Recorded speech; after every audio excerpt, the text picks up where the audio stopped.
Okay, this is part two. Move on to the. I got this off of Google search. The definition of fiat currency is legal tender whose value is backed by the government that issued it. Now we just read that the United States company does not have money. The Federal Reserve, they don't issue money. They don't issue gold and silver. They issue fiat currency. So therefore, it's not backed by anything other than the paper is printed on. The U.S. dollar is fiat money. It's not fiat money. It's fiat. See, this is not a really good interpretation of this term. But for the fact we just seen that it's not money, so it's fiat debt note, whose value is underpinned by some physical whose value is underpinned by some physical good such as gold and silver called commodity money. See, this is a total corruption of the term. Let me find another because that's somebody that's trying to be deceptive.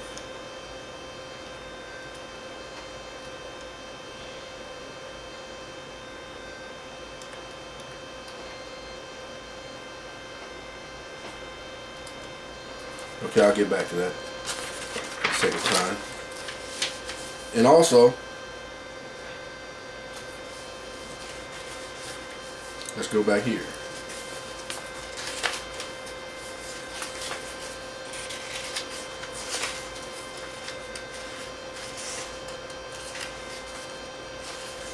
Let's see.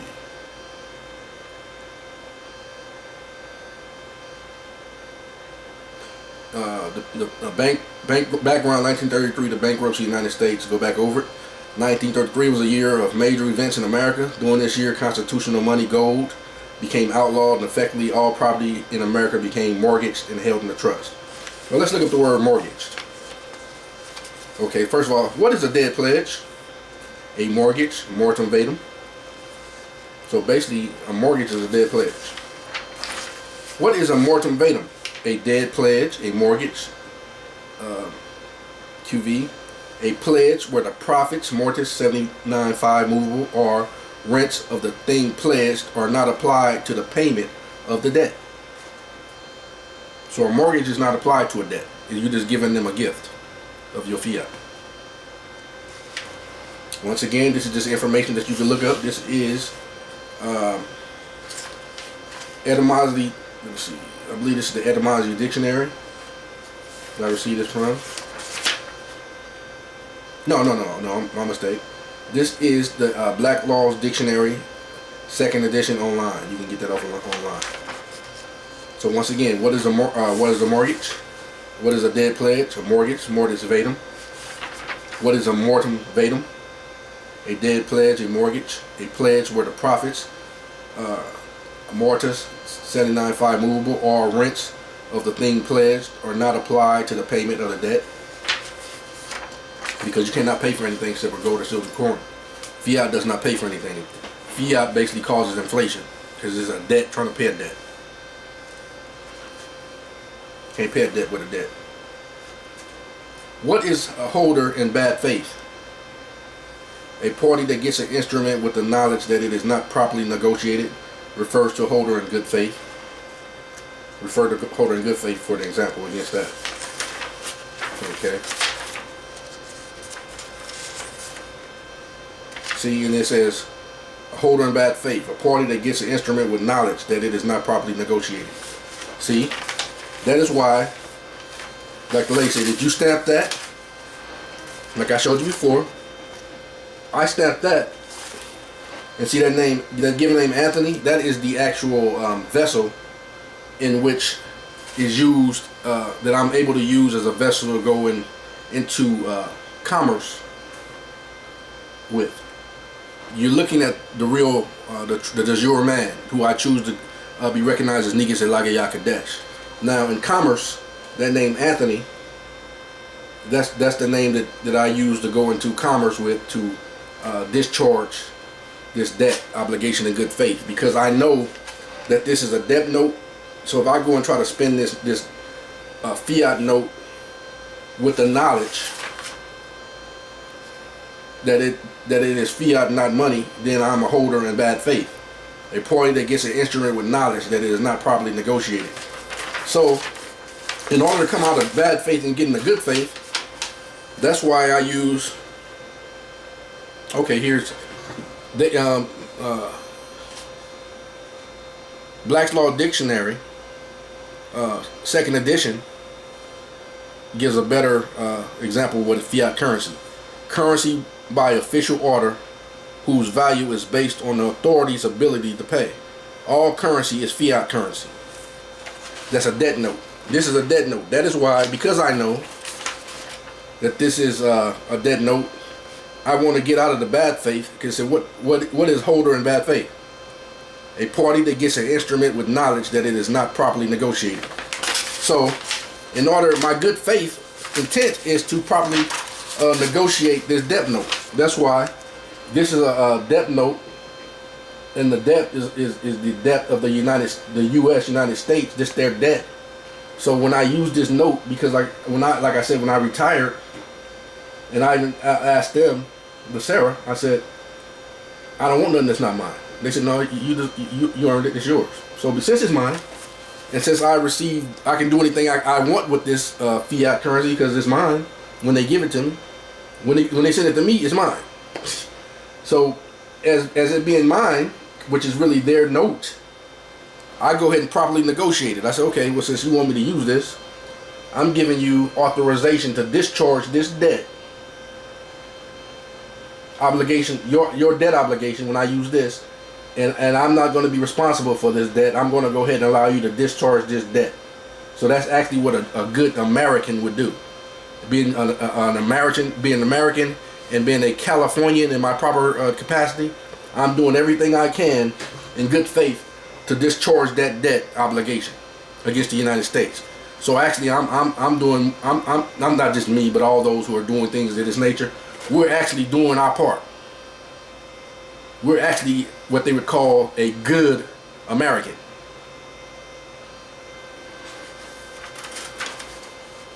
What is fiat currency? Currency is by official order whose value is based on the authority's ability to pay. All currency is fiat currency. Okay, we just established that that the Zoro Americans are the creditors. Now look what it says. See, they're the ones that file bankruptcy. We don't have to file bankruptcy. See, back when I was totally ignorant, not that I know everything now, but when I was totally ignorant of the fact, not knowing what's going on, I was directed to file bankruptcy. But really, that was not my obligation to file bankruptcy because they're the one that filed bankruptcy in the beginning. My authority is to, as a creditor, is to discharge that debt against them, not against myself. I never had to file bankruptcy because I never had any debt. All debt belonged to them. He said, what is a debt discharge? Releasing liability for unsecured debt due to bankruptcy. See, they're the one that filed bankruptcy. And I'm releasing that unsecured debt order as the creditor. The debt is unenforceable. Anything secured with collateral are enforced through liens.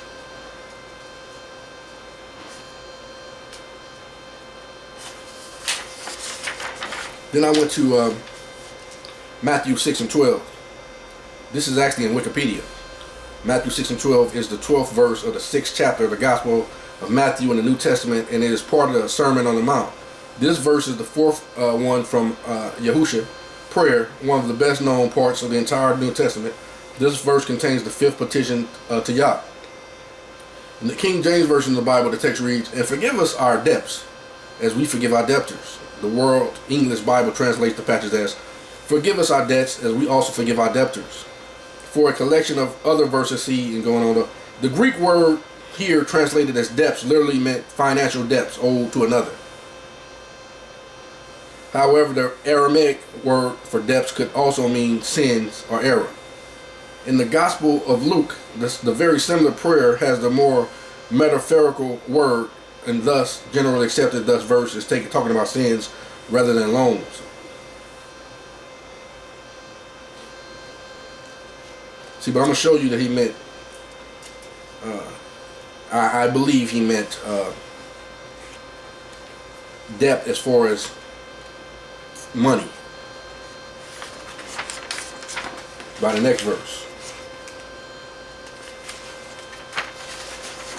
Matthew's, and this is what they always use, this verse right here, when they're talking about give unto Caesar. Matthew's 22:20-22. And he said unto them, whose is this image in superscription? They say unto him, Caesar's. Then said he unto them, render therefore unto Caesar the things which are Caesar's, and to Yah the things which are Yah's. Then they heard these words, and they marveled, and left him, and went their way. Now, Yah said, the silver and the gold is his. So if you're in the church, how can you render unto Yah what is his? Because they done took what's Yah's, which is silver and gold, and they give you paper money. So Yah don't operate in fiction, and he don't operate in false things and lies and those things. So why would he want fiat? He don't want that. That's those people, those preachers and different ones saying they want that. They want that. Yah don't want that. He don't want nothing false. If you gonna give something to Yah, give him some silver and gold. He don't want that either. He wants you. But I'm just saying. But the silver and gold is his, so nobody can tell you they want that. Give Yah some fiat. He don't want that. He didn't make that. That's not his stuff. And when I do give it back to Caesar, I make sure it's properly negotiated and authorized for discharge and set off. So nobody's going to be responsible for that debt any longer. Because I'm forgiving their debts. As Yah's forgiving me for my debt.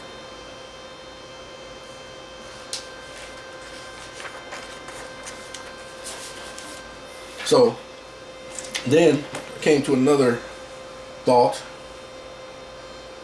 Let me see. And I'm not saying nobody did anything. I'm just reading what's on here.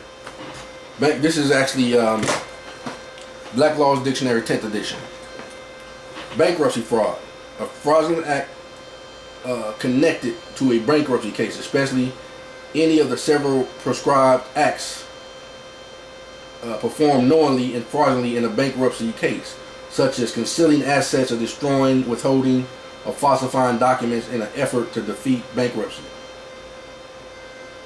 Bank fraud. The criminal offense of knowingly executing, attempting to execute or scheme or artifice to defraud a financial institution or to obtain property owned by or under the custody or control of a financial institution by means of false or fraudulent pretense.